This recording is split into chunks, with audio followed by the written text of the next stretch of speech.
Hello बच्चों, कैसे हो आप सब। आई थिंक आप सबकी तैयारी बहुत शानदार चल रही होगी। अभी एग्जाम में थोड़े से दिन ही बाकी है, तो अपने एनर्जी शानदार रखिए। ओके, अच्छे से प्रिपरेशन कीजिए, दिमाग बिल्कुल शांत रखिए, पॉजिटिव रहिए। ठीक है, ये मान के चलिए आपका सिलेक्शन होगा ही होगा। ओवर कॉन्फिडेंस मत लाइएगा बस।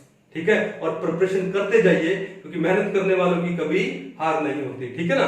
तो आज हम लोग क्रैश कोर्स में स्टेट्स ऑफ मैटर यानी गैसियस स्टेट का सेकंड लेक्चर लेने जा रहे हैं, और इस लेक्चर में इस चैप्टर को हम लोग वाइंड अप करने की कोशिश करते हैं। तो हम लोग मेन वही टॉपिक लेंगे जिससे एग्जाम में क्वेश्चन हो सकता है। ठीक है, तो सबसे पहले हम लोग क्या पढ़ेंगे, यहाँ पर कुछ एक मोलिकुलर स्पीड्स के बारे में पढ़ते हैं, मोलिकुलर वेलोसिटीज के बारे में पढ़ते हैं। और वो मोलिकुलर वेलोसिटी में सबसे पहले कौन सा आता है, root mean square velocity. Root mean square velocity.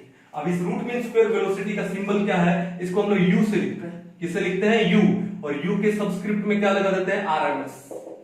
क्या लगा देते हैं, रूट इसके यू के सबस्क्रिप्ट में आरएमएस।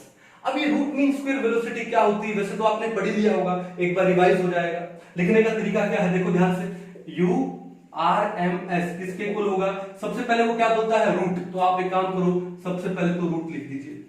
उसके बाद क्या बोला, मीन किसका, वेलोसिटी का। मीन का मतलब क्या होता है, एवरेज। मान लो आपके पास एक कंटेनर है और उस कंटेनर में कुछ गैस मॉलिक्यूल्स है। ठीक है, मान लो ए बी सी डी, और उन गैस मॉलिक्यूल्स की क्या होंगी, पर्टिकुलर वेलोसिटी होंगी। तो मान लो जो ए मॉलिक्यूल्स थे उनकी वेलोसिटी है वी ए, बी मॉलिक्यूल्स की वेलोसिटी हो गया वी बी, सी मॉलिक्यूल्स का V C and so on. ठीक है, तो मीन लेना है वेलोसिटी का, एवरेज लेना है वेलोसिटी का, तो क्या लिखोगे, V A plus V B plus V C plus and so on. और एवरेज का मतलब क्या है, अपॉन में क्या करोगे, total number of gas molecules, और वो क्या है, ए प्लस बी प्लस में सी एंड सो ऑन। तो ये क्या हो गया, रूट हो गया और मीन हो गया वेलोसिटी का। फिर एक वर्ड और बोला इन्होंने, क्या, स्क्वायर। तो वेलोसिटीज का स्क्वायर कर दो, ये लो हमने स्क्वायर कर दिया। तो ये क्या हो गया आपके पास, रूट मीन स्क्वायर वेलोसिटी हो गया। जब इसको कैलकुलेट किया गया तो ये वैल्यू किसके इक्वल आती है, यू आर एम एस आता है रूट ऑफ 3 RT अपॉन में m। किसके इक्वल आता है, root of 3 RT upon m। अब R तो आप जानते हो गैस कांस्टेंट है, T क्या है, एब्सोल्यूट टेम्परेचर। एब्सोल्यूट टेम्परेचर क्या होता है, जब टेम्परेचर को केल्विन में लेते हो। और m क्या है, molecular mass of the gas, एक गैस का मोलिकुलर मास। मींस अब देखो यहां पर कि अगर टेम्परेचर कांस्टेंट हो जाए, क्या लिखोगे, एट कांस्टेंट टेम्परेचर। अगर टेम्परेचर कांस्टेंट हो जाए तो 3 कांस्टेंट, R कांस्टेंट और T भी क्या कर दिया, कांस्टेंट। तो ये जो रूट मीन स्क्वायर वेलोसिटी है वो इनवर्सली प्रोपोर्शनल हो जाती है किसके, square root of molecular mass के। अब इससे एक बात पता लगती है कि जो गैस जितनी ज्यादा हैवी होगी, यानी जिस गैस का मोलिकुलर मास ज्यादा होगा, उस गैस की रूट मीन स्क्वायर वेलोसिटी क्या होगी, कम होगी। Means U R M S कम कब होगा, व्हेन m क्या होगा, ज्यादा होगा। और अगर m कम होगा तो जो यू आर एम एस है वो क्या होगा, ज्यादा। मींस एक लाइट गैस के लिए रूट मीन स्क्वायर वेलोसिटी क्या होगी, ज्यादा होगी। अब देखो क्वेश्चन ध्यान से, मान लो आपको कुछ गैसेस दी गई है। एग्जांपल देखो, मान लो आपको दे दिया SO2, मान लो आपको दे दिया NH3, आपको दे दिया H2 और आपको दे दिया क्या, CO2। अब क्वेश्चन ये है कि इन चार गैसेस को इनके डिक्रीजिंग ऑर्डर में लिखिए, किसके, रूट मीन स्क्वायर वेलोसिटी के। ठीक है, एट कांस्टेंट टेम्परेचर। तो भैया बात ये है, तो सबसे पहले आप क्या करोगे कि आपको क्या देखना है, इनका मोलिकुलर मास देखना है। जिस गैस का मोलिकुलर मास कम है उसका रूट मीन स्क्वायर वेलोसिटी ज्यादा है, और जिसका मोलिकुलर मास ज्यादा है उसका रूट मीन स्क्वायर वेलोसिटी कम है। तो भैया सिंपल सी बात है, CO2 का मोलिकुलर मास कितना होगा, 12 प्लस में 32 यानी 44 होगा। SO2 यानी 32 प्लस 32 यानी 64। NH3 का कितना होता है, 17, और H2 का कितना होता है, 2।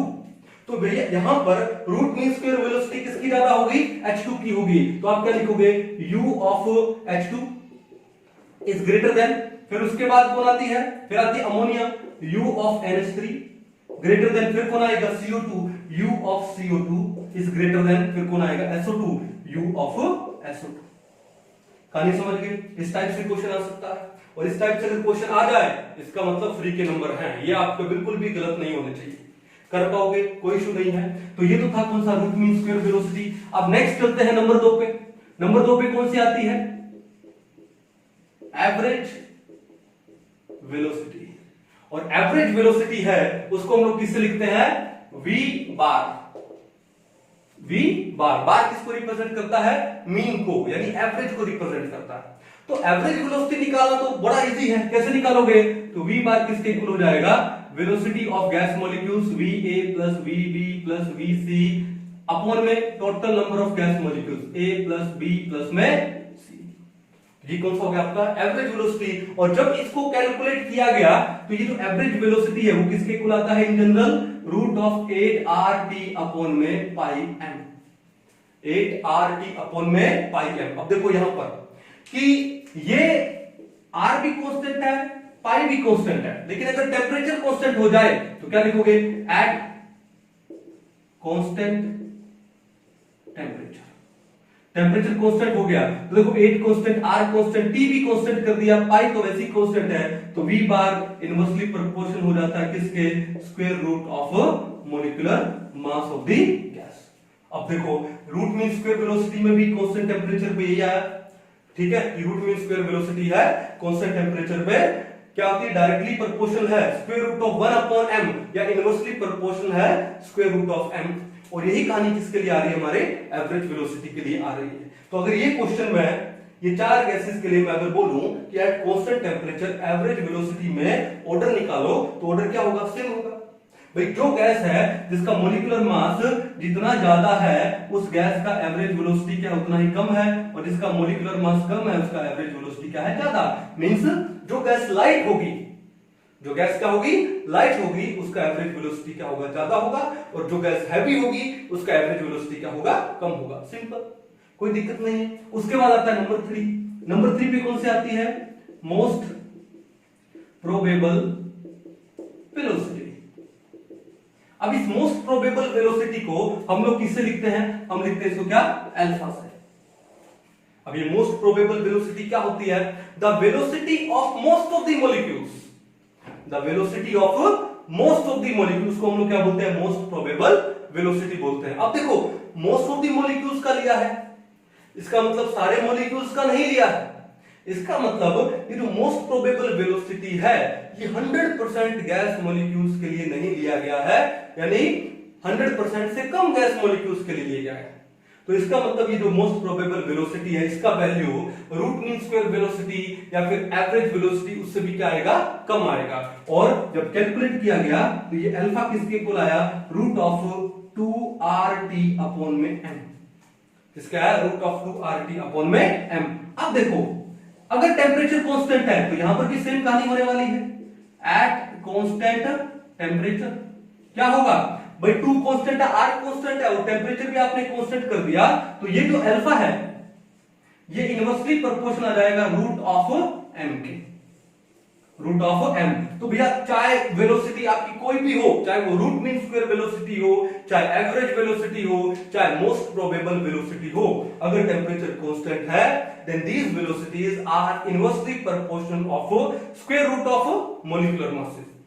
कहानी समझ के कोई इशू नहीं है। अब एक चीज आपको याद रखनी कि इन तीनों गैसेस के अंदर, ये मिटा दो इसको मैं, इन तीनों गैसेस के अंदर तीनों वेलोसिटीज के अंदर कौन सी वेलोसिटी सबसे ज्यादा होती है और कौन सी सबसे कम होती है, तो ये तो हमको यहां पर वैल्यू से ही पता लग जाएगा, ठीक है। तो निकालते हम लोग, देखो URMS is to average velocity is to, क्या लिखूं, मोस्ट प्रोबेबल वेलोसिटी। और रूट मीन स्क्वायर वेलोसिटी किसके इक्वल होती है, रूट ऑफ 3RT अपॉन में m। एवरेज वेलोसिटी क्या होती है, रूट ऑफ 8RT अपॉन में पाई m। और जो मोस्ट प्रोबेबल वेलोसिटी है वो किसके इक्वल होती है, रूट ऑफ 2RT अपॉन में m। अब देखो इन तीनों में root of RT upon m common है तो कैंसिल आउट करो, क्या बचा फिर आपके पास, root 3 is to root 8 upon pi is to root 2, यही बचा। अब रूट 3 का वैल्यू कितना होता है 1.732 और रूट 2 का वैल्यू कितना होता है 1.414। अब ये क्या बचा आपके पास, रूट 8 अपॉन पाई, और पाई की वैल्यू कितनी होती है 3.142।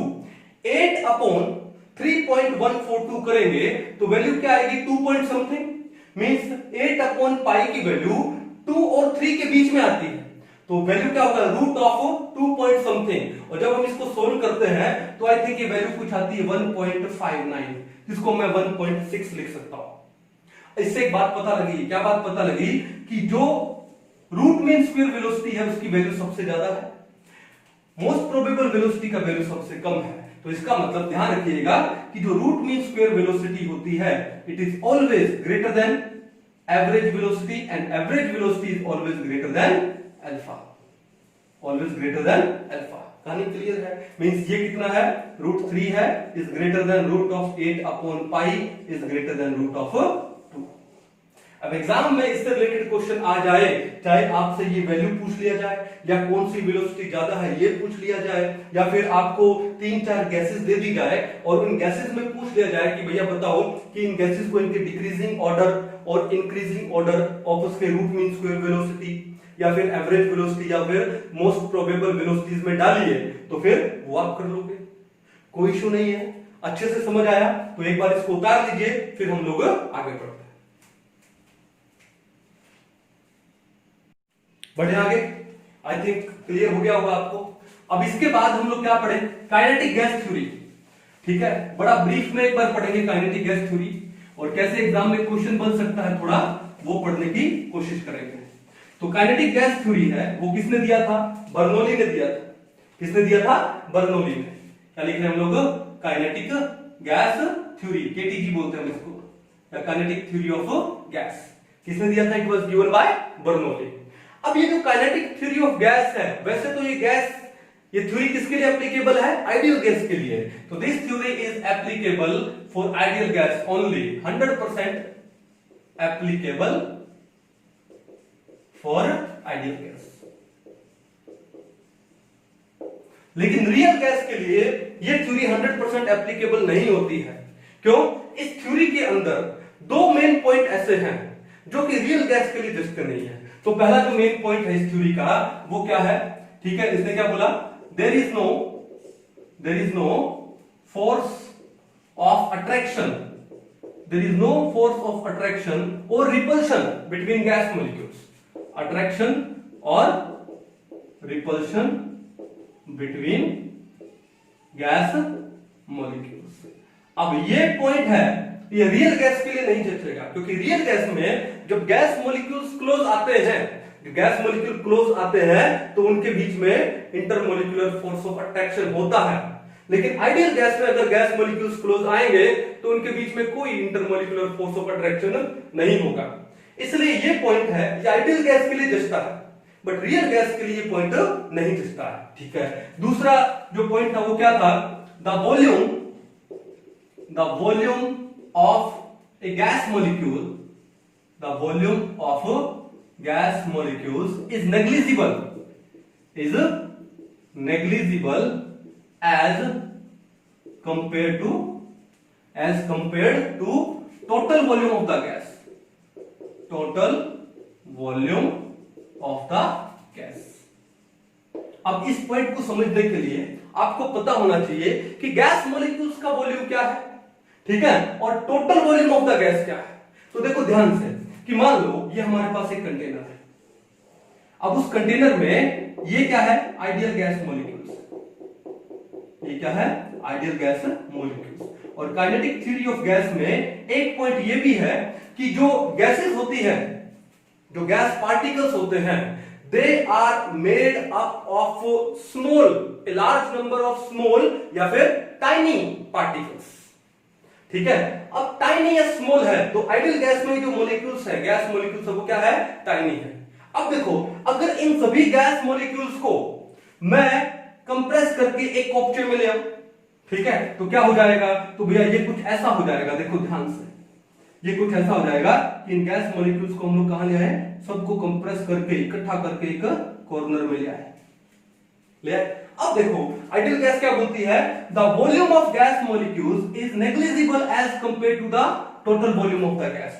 अब volume, total volume of the gas क्या होता है, आपने एक बात सुना होगा ना कि the total volume of the gas is equal to volume of container, ये बात सुना होगा आप लोगों ने। मींस गैस का टोटल वॉल्यूम क्या होता है? वो वॉल्यूम जिसके अंदर गैस फ्रीली मूव कर सके। गैस का वॉल्यूम क्या होगा? वो वॉल्यूम जिसमें गैस फ्रीली मूव कर सके। मींस ये जो वॉल्यूम है, ये वाला वॉल्यूम है, इस वॉल्यूम में ये गैस मॉलिक्यूल्स फ्रीली मूव कर सकते थे, तो ये तो है वॉल्यूम ऑफ गैस। लेकिन ये जो मॉलिक्यूल्स है जो इनका खुद का, वो है वॉल्यूम ऑफ गैस मॉलिक्यूल्स। ये क्या है? Volume of gas. और ये क्या है? Volume of gas molecules. Means volume of gas क्या होता है? It is the available volume in which A gas can move freely. और गैस का मॉलिक्यूल्स का वॉल्यूम क्या है? जो उनका खुद का मॉलिक्यूल है। तो आइडियल गैस में बात जस्ती है कि भैया the volume of gas molecules is negligible as compared to the total volume of the gas. लेकिन रियल गैस के अंदर हम लोग आए, ये किसके लिए है? ये है भैया आपका आइडियल गैस के लिए। अब रियल गैस में क्या होता है? देखो ध्यान से, रियल गैस में है क्या? ये तो एक कंटेनर लिया। आपने एक बात सुना होगा कि जो गैस मॉलिक्यूल्स है रियल गैस में, हम उसको क्या मानते हैं? रिजिड स्फीयर मानते हैं। क्या मानते हैं? Rigid sphere. अब रिजिड स्फीयर मानते हैं तो मान लो ये गैस मॉलिक्यूल्स का वॉल्यूम हो गया, हो गया। अब बात ही है, ठीक है, अब आइडियल गैस में गैस मॉलिक्यूल्स को क्या माना गया है? टाइनी स्मॉल मॉलिक्यूल्स माना गया है, तो स्मॉल है तो बना दिए। और रियल गैस में गैस मॉलिक्यूल्स क्या होते हैं? They are rigid spheres. अब इन सभी गैस मॉलिक्यूल्स को, कहां की बात करें हम लोग? रियल गैस में। इनको सबको कंप्रेस करके अगर हम लोग एक कोपचे में डाल दें, ये लो, ठीक है, तो क्या होगा? ये वॉल्यूम आएगा। अब मुझे एक बात बताओ यार कि ये वॉल्यूम किसका है? Volume of gas molecules. Volume of gas molecules. और ये वॉल्यूम जिसमें ये गैस मूव कर सकती है, ये क्या हो जाएगा? Volume of gas. क्या इसके कंपैरेटिवली हम इसको नेग्लिजिबल मान सकते हैं? नो। क्यों? क्योंकि वो रिजिड स्फीयर्स है, ठीक है। तो इसका मतलब रियल गैस का वॉल्यूम क्या होता है? ज्यादा होता है। और आइडियल गैस का वॉल्यूम तो नेग्लिजिबल मानते हैं। तो भैया ये जो दूसरा पॉइंट है, ये आइडियल गैस के लिए तो फिट बैठता है, लेकिन ये पॉइंट रियल गैस के लिए फिट नहीं बैठता।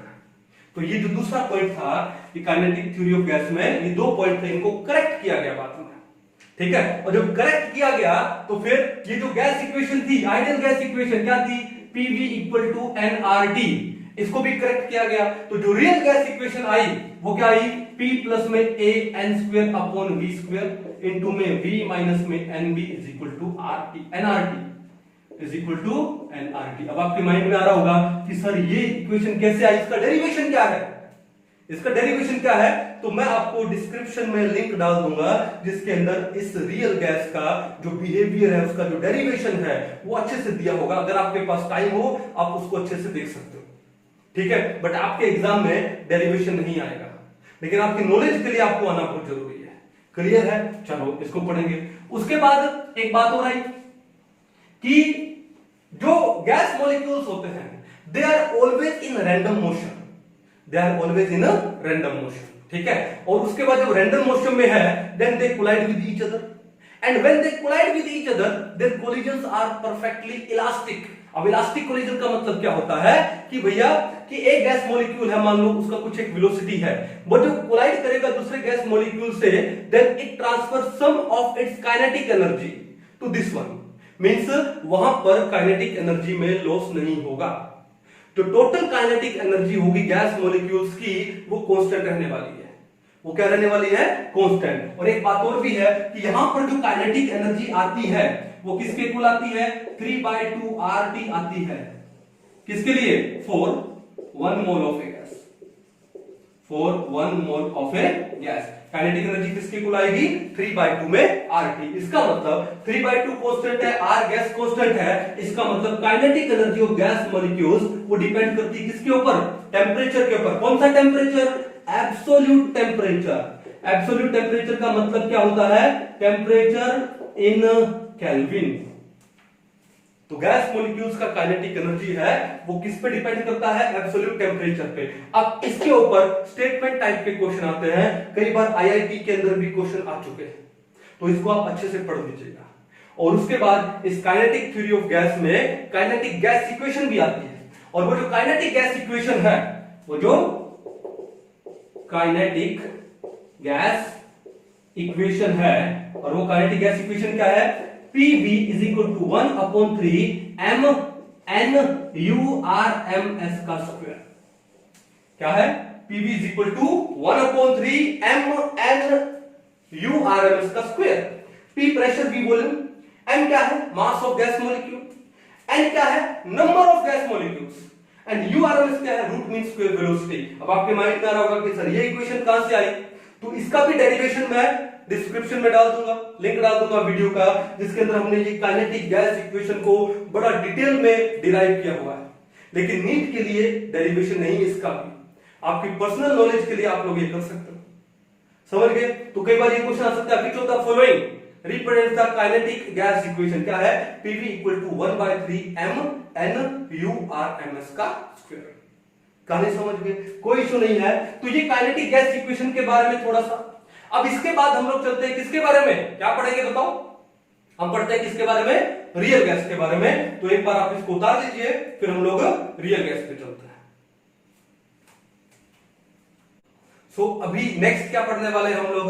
Real gas equation. बड़ा इंपॉर्टेंट है एग्जाम पॉइंट ऑफ व्यू से। क्या है? रियल गैस इक्वेशन, या फिर इसको हम लोग और क्या बोलते हैं? और van der Waal gas equation, van der wall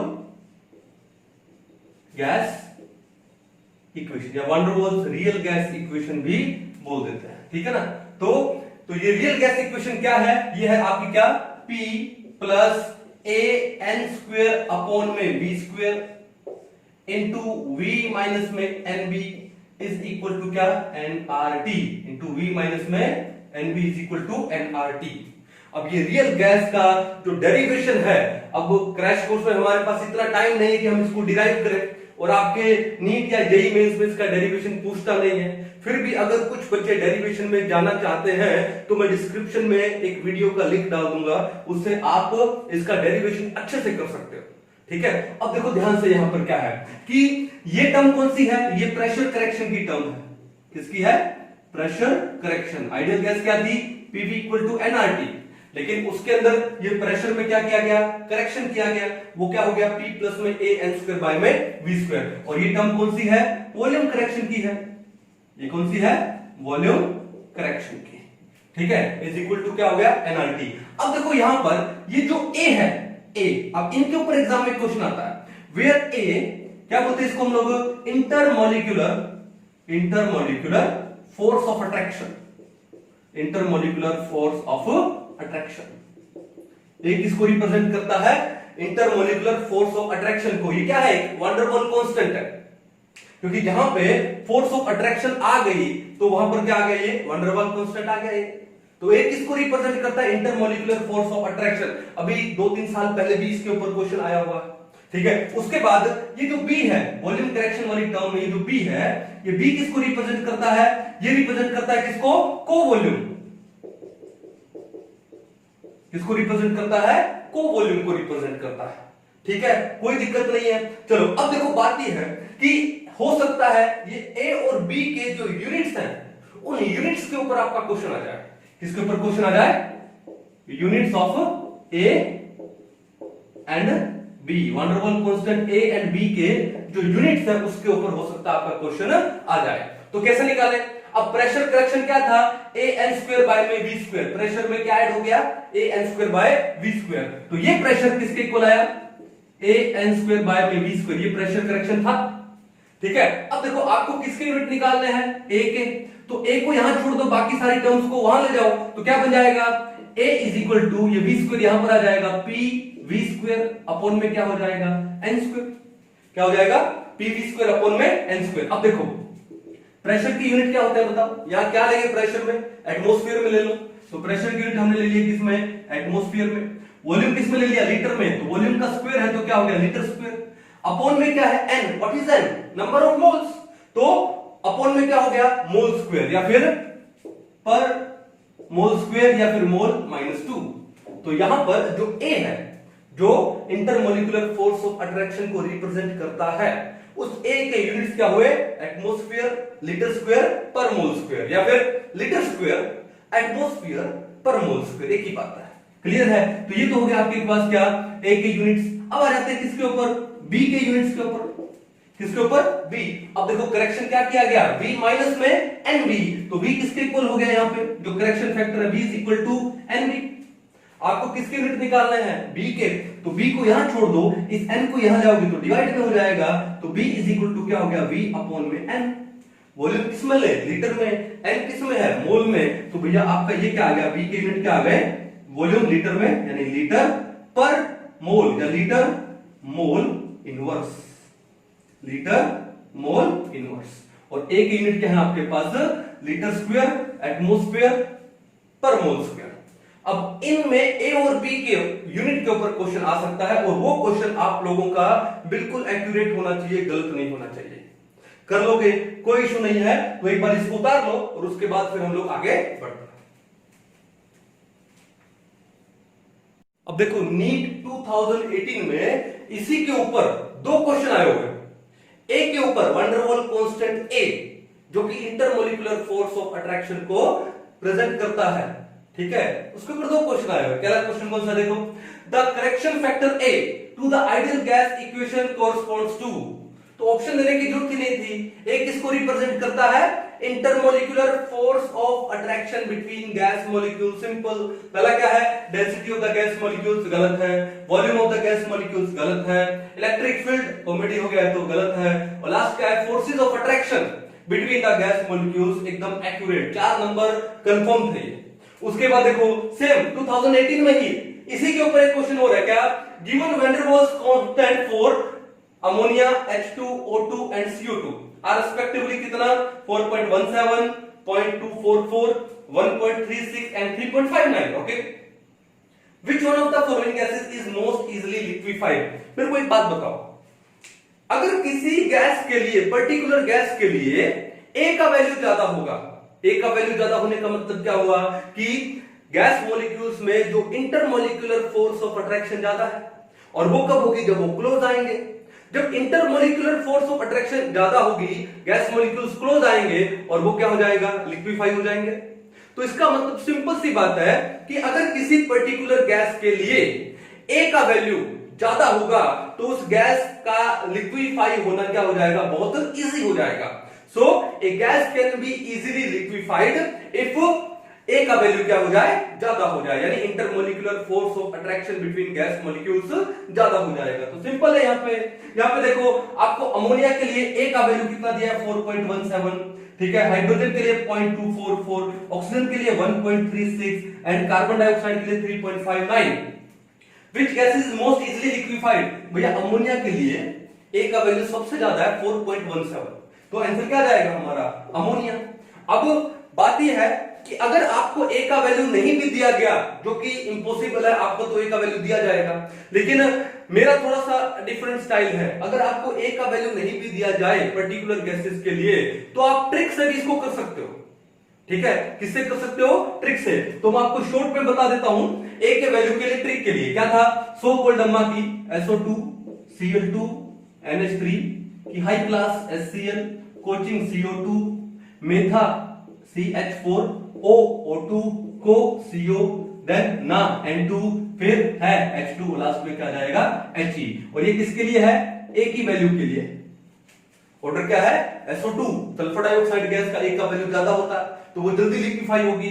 then chlorine, then ammonia, then HCl, then carbon dioxide, then methane, then oxygen, फिर carbon monoxide, then nitrogen, then hydrogen and last में क्या आएगा, helium. Means out of these gases जो gas सबसे last liquefy हो या जो liquefy ना हो, वो कौन सी है, हीलियम है। कौन सी है, हीलियम। अब इसका भी एक ट्रिक है, फिर वही है, क्रैश कोर्स अपने पास इतना टाइम नहीं है स्टोरी बताने के लिए, तो मैं इसका भी लिंक डाल दूंगा डिस्क्रिप्शन में, तो आप इसका भी ट्रिक अच्छे से कर सकते हो, ठीक है, समझ आ गया। तो इसके ऊपर ए के ऊपर या बी के ऊपर जो भी क्वेश्चन आए वंडर वॉल कांस्टेंट ए और बी पे, वो क्वेश्चन हमारे गलत नहीं होने चाहिए। इसको उतार लो, आगे बढ़ते हैं। आगे इसमें क्या है, कंप्रेसिबिलिटी फैक्टर, बड़ा इंपॉर्टेंट टॉपिक है ये भी, इसके अंदर भी क्वेश्चन अच्छे से आ सकता है। क्या पढ़ रहे हैं हम लोग, कंप्रेसिबिलिटी फैक्टर, और इसको हम लोग किससे रिप्रेजेंट करते हैं, जेड से। तो देखो एबीसी से स्टार्ट किया था, कहां पर आ गए, जेड पर आ गए, तो कंप्रेसिबिलिटी फैक्टर जेड। अब ये तो मालूम है कि एक रियल गैस है वो आइडियल गैस बिहेवियर से क्या हो जाती है, डेविएट हो जाती है। अब the deviation of real gas from ideal gas behaviour can be measured in terms of what, compressibility factor. ठीक है, एक रियल गैस का डेविएशन आइडियल गैस से कैसे मेजर कर सकते हैं, in terms of compressibility factor. अब ये z है, z किसके इक्वल होता है, z is equal to pv upon में nRT। z किसके इक्वल होता है, pv अपॉन nRT। अब देखो अगर हम लोग देखें किसके लिए, आइडियल गैस के लिए, फॉर आइडियल गैस। अब आइडियल गैस के लिए हमको पता है कि pv किसके इक्वल होता है, nRT, बिल्कुल आइडियल गैस इक्वेशन।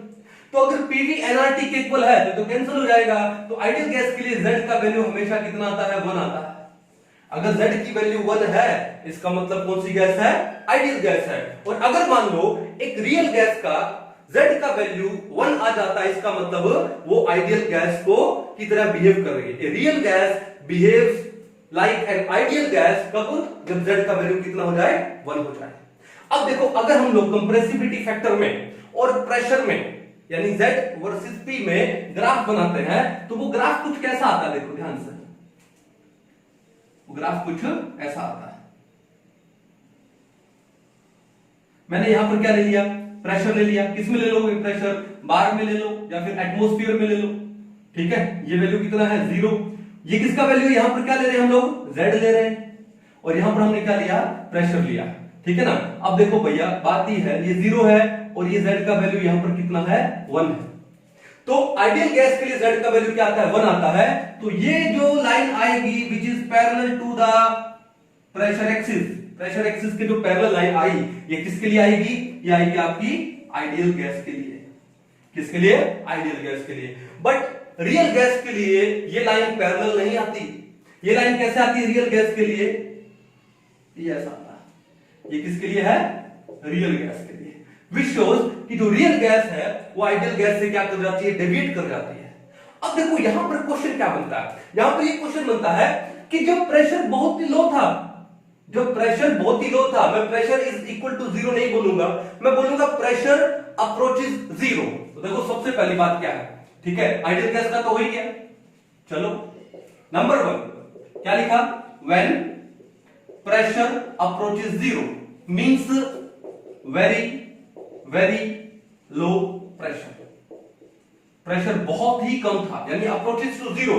तो जब प्रेशर बहुत ही कम था, 0 को अप्रोच कर रहा था, तो ये लाइन कहां पर है, यहीं पर है। इसका मतलब उस वक्त जो रियल गैस है वो आइडियल गैस की तरह ही बिहेव कर रही थी, क्योंकि वहां पे z का वैल्यू कितना था, 1 था।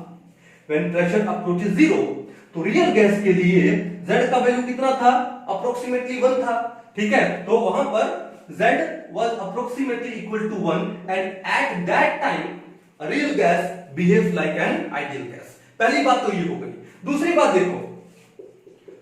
देखो, ठीक है, अब मान लो धीरे धीरे प्रेशर इंक्रीज किया, थोड़ा सा धीरे धीरे क्या किया, प्रेशर इंक्रीज किया। अब प्रेशर इंक्रीज किया तो क्या होगा, z का वैल्यू क्या आ रहा है, 1 से कम आ रहा है, यानी नेगेटिवली डेविएशन हो रहा है यहां पे। ठीक है, तो अब देखो क्या बोलते हैं हम लोग, अब वैसे तो इसको बोलते हैं मॉडरेट प्रेशर। क्या बोलता है, मॉडरेट प्रेशर, लेकिन एग्जाम में इसको लिखा जाता है लो प्रेशर, क्योंकि ये जो ऊपर हमने लिखा है वो क्या है, वेरी लो प्रेशर है, व्हेन प्रेशर अप्रोचेस 0।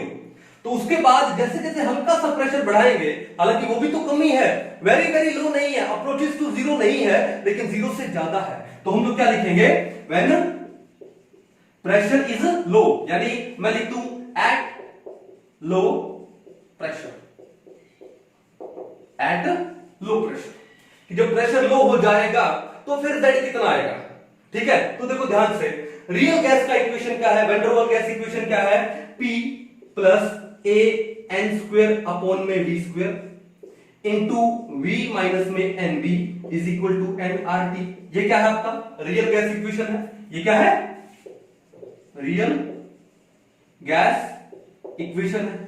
अब यहां पे दो काम कर सकते हैं, एक तो डायरेक्ट इस इक्वेशन के अकॉर्डिंग मैं सोल्व कर दूं, या फिर एक मैं बोल दूं कि if number of moles of gas is 1, अगर number of moles of gas 1 ले लें तो यहां पर ये n कितना हो जाएगा 1, तो ये इक्वेशन क्या बन जाएगी P प्लस में a upon v square into v minus में b is equal to RT, ऐसा हो जाएगा। ठीक है ना। तो एग्जाम में ऑप्शन में जिस हिसाब से दिया हो, अगर वहां पे n नहीं दिया, समझ जाना number of moles of gas कितना लिया गया है 1 लिया गया है। ठीक है ना। तो हम एक बार n से सोल्व करते हैं और बाद में n को क्या कर देंगे 1 कर देंगे, फिर क्या इक्वेशन आती है वो सोल्व करते हैं। क्लियर है। अब देखो ध्यान से, लो प्रेशर, प्रेशर लो होने का मतलब क्या हुआ कि वॉल्यूम बहुत ज्यादा है। प्रेशर लो होने का मतलब क्या होता है, वॉल्यूम बहुत ज्यादा है। अगर वॉल्यूम बहुत ज्यादा है, वॉल्यूम बहुत ज्यादा है तो ये n भी है, इसको मैं निगलेक्ट कर सकता हूं, क्योंकि वॉल्यूम आपका ऑलरेडी बहुत ज्यादा है, तो v माइनस एन भी करने का कोई मतलब नहीं है। तो eight low pressure, pressure low पे वॉल्यूम क्या हो जाएगा, हाई हो जाएगा।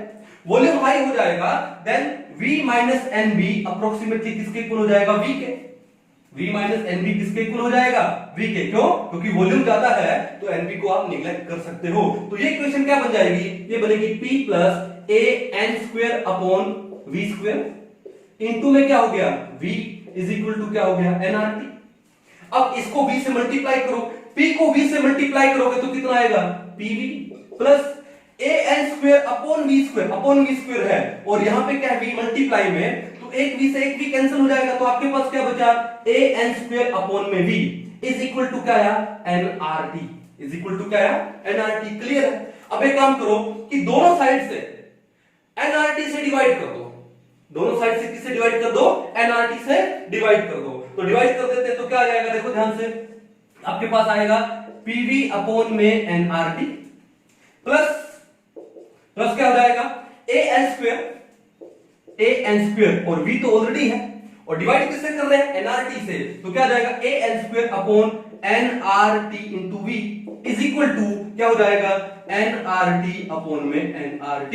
अगर दोनों साइड में nRT से डिवाइड किया तो फर्क नहीं पड़ना चाहिए, लेकिन इससे हमारा काम इजी हो जाएगा। क्या इजी हो जाएगा कि nRT को nRT से डिवाइड करेंगे तो कितना आएगा 1 आएगा। pv upon nRT, pv upon nRT किसके इक्वल है, z के, कंप्रेसिबिलिटी फैक्टर। ठीक है। अब देखो ये टर्म यहां पे प्लस की है, वहां पे जाके क्या हो जाएगी माइनस की, वहां पर क्या है 1, तो z is equal to 1 minus a n square upon nRTv, ये आ गया आपके पास, z क्या आ गया 1 minus a n square upon nRTv। अब देखो अगर बिगिनिंग से ही आपको n का वैल्यू 1 दे दिया जाता तो आप क्या करते, ये वैल्यू क्या आ जाती, z is equal to 1 minus a upon में क्या आ जाता RTv आ जाता, a अपॉन में क्या आ जाता RTv या VRT बोल सकते हो, एक ही बात है। तो यहां पर लिख दो if n is equal to 1 तो क्या हो जाएगा, ये हो जाएगा z is equal to 1 minus, ये क्या हो जाएगा n 1 है तो 1 का स्क्वायर 1, तो ये बन जाएगा a अपॉन 1 हो गया तो RTv, या फिर मैं लिख दूं VRT कुछ भी लिख सकते हो। तो z की वैल्यू क्या आ गई 1 माइनस a अपॉन VRT, कब, जब number of moles of gas कितना लिया आपने 1 लिया है। अब यहां पर एक चीज सोचने वाली है, z की वैल्यू क्या आ रही है 1 माइनस, यानी 1 से क्या आ रही है लेस आ रही है। इसका मतलब एट लो प्रेशर ये जो z होता है, ये जो z होता है it is less than 1, z का वैल्यू क्या आएगा लेस देन 1 आएगा एट लो प्रेशर, और वो कितना है 1 माइनस में a अपॉन VRT, यानी 1 से कितना लेस है, कितना लेस है a अपॉन VRT लेस है। कहानी समझ गए। तो लो प्रेशर पे z क्या होता है 1 से लेस होता है, और z का वैल्यू अगर 1 से कम है तो भैया कौन सा डेविएशन है, नेगेटिव डेविएशन है। तो कौन सा डेविएशन है, नेगेटिव डेविएशन। तो रियल गैस क्या शो करती है, नेगेटिव डेविएशन शो करती है फ्रॉम आइडियल गैस बिहेवियर। तो इसके ऊपर क्वेश्चन आ सकता है कि what is the value of compressibility factor z eight low pressure. तो ऑप्शन दिया होगा आपको क्या 1 माइनस में a अपॉन VRT, तो ये आपका गलत नहीं होना चाहिए। तो लो प्रेशर पे जो रियल गैस है वो नेगेटिव डेविएशन शो करती है फ्रॉम आइडियल गैस बिहेवियर। ठीक है, z का वैल्यू 1 से क्या आएगा लेस आएगा, कितना लेस आएगा a अपॉन VRT लेस आएगा। कर पाओगे, कोई इशू नहीं है, मिटा दिया जाए। अब उसके बाद आगे चलते हैं, ये तो हो गया आपका क्या लो प्रेशर। अब उसके बाद क्या है हाई प्रेशर पे क्या होगा, हाई प्रेशर अगर ले लें तो वहां पर क्या होने वाला है ये भी पढ़ लेते हैं। चलो, आई होप आपको अच्छे से समझ आ रहा होगा और आपने पहले भी इसका काफी अच्छे से प्रैक्टिस किया होगा। ठीक है, ओके। तो नंबर 2 क्या लिखे?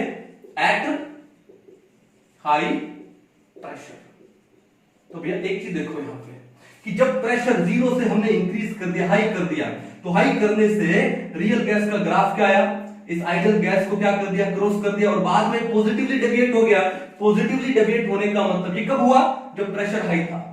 ठीक है, और ये पॉजिटिव डेविएट हो गया, इसका मतलब वैल्यू क्या आएगी? 1 से अबव आएगी। तो एट हाई प्रेशर Z का वैल्यू 1 से ज्यादा आना चाहिए, आना चाहिए ना। अब आता है या नहीं आता है, ये अभी हम लोग सोल्व करके देखेंगे। मींस ये क्या शो कर रहा है यहाँ पे? पॉजिटिव डेविएशन शो कर रहा है। क्या शो कर रहा है? Real gas is showing positive deviation from ideal gas. अब हम लोग देखते हैं कि ये आएगा कि नहीं आएगा। तो देखो ध्यान से, इक्वेशन क्या है? P प्लस में a n square upon v square into v minus में nb is equal to nRT। Okay, या तो ऐसे चलने दो इक्वेशन को, या बिगिनिंग में मान लो 4 n इज इक्वल टू 1। अगर number of moles of gas 1 है तो ये इक्वेशन क्या बन जाएगी? P प्लस में a अपॉन में v square into v minus b is equal to क्या हो जाएगा? RT। क्लियर है? ओके, अब देखो ध्यान से, अगर आपका प्रेशर हाई है, यानी अगर आपका प्रेशर ज्यादा है, तो ये प्लस करने की तो जरूरत ही नहीं है। अगर मान लो आपके पास 1 रुपया है पॉकेट में और ये a अपॉन वी स्क्वायर मान लो 50 पैसा है, तो ये a upon V square matter करता है, क्योंकि 1 रुपए में 50 पैसा ऐड करोगे तो 1.5 रुपया बनता है। लेकिन अगर मान लो ये p है वो 1000 रुपीज है और ये a अपॉन वी स्क्वायर 50 पैसा है, तो इस 1000 रुपीज के कंपैरेटिवली ये 50 पैसा मैटर नहीं करता। यानी अगर ये p बढ़ गया तो ये a अपॉन वी स्क्वायर उसके सामने क्या हो गया? नेग्लिजिबल हो गया। ठीक है, तो इसका मतलब at high pressure P plus में a upon V square approximately equal क्या हो जाएगा? P की हो जाएगा। क्यों? This a upon V square can be neglected. कब? हाई प्रेशर, क्योंकि प्रेशर ऑलरेडी ज्यादा है भाई, तो इसकी जरूरत है नहीं। प्रेशर ज्यादा होने का मतलब क्या हुआ? गैस मॉलिक्यूल क्लोज है तो उनके बीच में इंटरमॉलिक्यूलर फोर्स ऑफ अट्रैक्शन आ गई, ऑलरेडी आ गई। तो फिर ये A क्या है? वो भी इंटरमॉलिक्यूलर फोर्स ऑफ अट्रैक्शन है। जब हाई प्रेशर पे इंटरमॉलिक्यूलर फोर्स ऑफ अट्रैक्शन आ गई तो अब इस A की यहां पर जरूरत नहीं पड़ेगी। तो this A upon V square can be neglected eight high pressure. तो क्या हो जाएगा? इक्वेशन हो जाएगी क्या? P इनटू में क्या है? V minus B is equal to क्या हो गया? RT। सोल्व कर दो, P को V से मल्टीप्लाई करोगे तो क्या आएगा? PV माइनस में PV इक्वल टू RT। अब दोनों साइड में, लेफ्ट हैंड साइड में और राइट हैंड साइड में RT से डिवाइड कर दो, क्या हो जाएगा? PV upon RT minus PV upon RT is equal to RT upon में RT। हो गया? अब देखो RT अपॉन RT कितना है? 1, बट PV अपॉन RT किसके इक्वल होता है? Z। अगर n है, n कितना है? 1 है, n कितना है? 1 है, तो PV अपॉन RT किसके इक्वल है? Z के इक्वल है। तो PV अपॉन RT की जगह हमने क्या लगा दिया? Z। माइनस में क्या है? PV upon RT is equal to, ये क्या हो गया? 1 हो गया। ये माइनस वाले टर्म को इधर ले जाओ तो Z क्या आ गया? 1 प्लस में PV अपॉन में RT आ गया। इसका मतलब हाई प्रेशर पे Z कितना आता है? 1 प्लस में PV upon RT for 1 mole of A gas. अब देखो Z की वैल्यू 1 प्लस मींस Z की वैल्यू क्या आएगी? 1 से ग्रेटर आएगी। 1 प्लस में कितनी ग्रेटर आएगी? PV अपॉन RT ग्रेटर आएगी। कितनी ज्यादा आएगी? PV upon RT। अगर 1 से ज्यादा आया, 1 क्या है? ये, तो 1 से ज्यादा का मतलब रियल गैस क्या शो करेगी? पॉजिटिव डेविएशन शो करेगी। इससे आइडियल गैस बिहेवियर से। तो आपके पास ये भी क्वेश्चन आ सकता है, what is the value of compressibility factor eight high pressure for 1 mole of A gas? तो Z का वैल्यू कितना आएगा? 1 प्लस PV बाय RT। और इस टाइप के क्वेश्चन है, लो प्रेशर पे, हाई प्रेशर पे Z का वैल्यू कितना होता है for 1 mole of A gas? ये कुछ जेईई मेंस के एग्जाम में भी आ चुके हैं। ठीक है, तो अच्छे से कर लीजिए, हो सकता है कि नीट के एग्जाम में भी आ जाए। आई थिंक आपको अच्छे से समझ आया होगा। एक बार इसको उतार लो, फिर हम लोग आगे बढ़ते हैं। तो देखा आपने, जेईई मेंस 2014 एंड AIEEE 2012 में यही क्वेश्चन आया हुआ है। तो पहले AIEEE 2012 का क्वेश्चन करते हैं। क्या बोलता है? The compressibility factor for a real gas at high pressure. अब पहले तो ध्यान रखो कि हाई प्रेशर पे तो गैस, रियल गैस क्या शो करती है? Positive deviation. z का वैल्यू क्या होता है? ग्रेटर देन 1 होता है। अब यहाँ पे z का वैल्यू क्या दे रखा है? 1 माइनस, यानी लेस देन 1 हो गया, गलत हो गया। 1 कब होगा? आइडियल गैस के लिए भी गलत हो गया। 1 प्लस में इन दो में हो सकता है, ठीक है ना। तो कैसे करेंगे? देखो किया था अभी भी, मैं डायरेक्ट बता सकता हूं, लेकिन एक बार फिर सोल्व करते हैं। क्या हो जाएगा? p प्लस में, अब देखो कहीं पर भी आपको n नहीं दिया गया है, इसका मतलब इन्होंने n को 1 कंसीडर किया है। अगर n को 1 कंसीडर किया जाए तो रियल गैस क्या इक्वेशन क्या बन जाती है? p प्लस में a अपॉन में v स्क्वायर, क्योंकि n स्क्वायर तो 1 हो गया, इनटू में v माइनस b, क्योंकि n 1 हो गया, इज इक्वल टू क्या हो जाएगा? RT, ठीक है ना। अब बात क्या बोले इन्होंने? High pressure. भैया जब प्रेशर ज्यादा है, जब प्रेशर ज्यादा है, ये वाली टर्म ज्यादा है, तो ये वाली टर्म उसके सामने क्या हो गई? नेग्लिजिबल हो गई। तो इसको नेग्लिजिबल कर दो, तो क्या रह गया? P इंटू में V minus B is equal to RT। Solve कर लो, PV माइनस में PB इक्वल टू RT। अब दोनों साइड में डिवाइड किससे करना है? RT से। तो क्या बनेगा?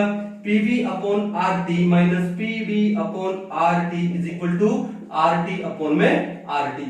अब ये RT अपॉन RT है, किसके इक्वल आ गया? 1 के इक्वल आ गया, ठीक है। और ये PV अपॉन RT किसके इक्वल होता है? Z के, क्योंकि आइडियल गैस के लिए Z क्या होता है? PV अपॉन nRT, और n का वैल्यू यहाँ पे 1 दिया है, तो Z किसके इक्वल हो गया? PV upon RT।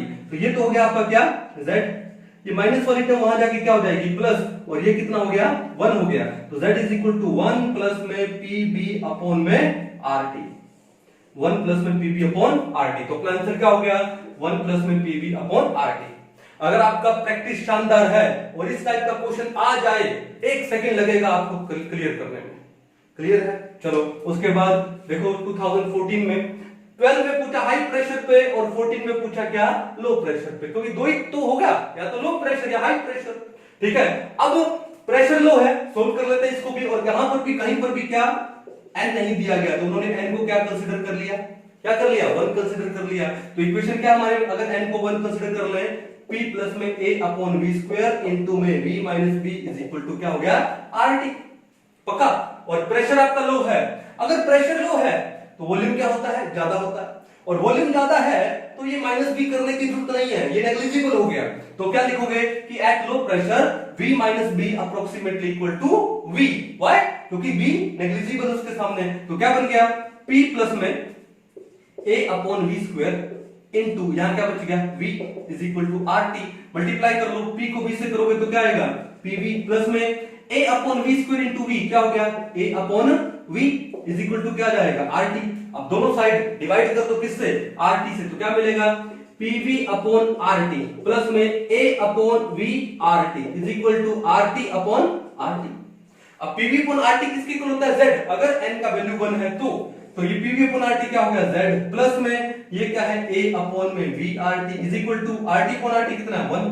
तो Z कितना हो गया? ये प्लस वाली टर्म वहां पे जाके माइनस की, 1 माइनस a अपॉन में v RT। बड़ा ही सिंपल था, डायरेक्ट भी कर सकते थे, लेकिन चलो एक बार और सोल्व करें, प्रैक्टिस हो जाती।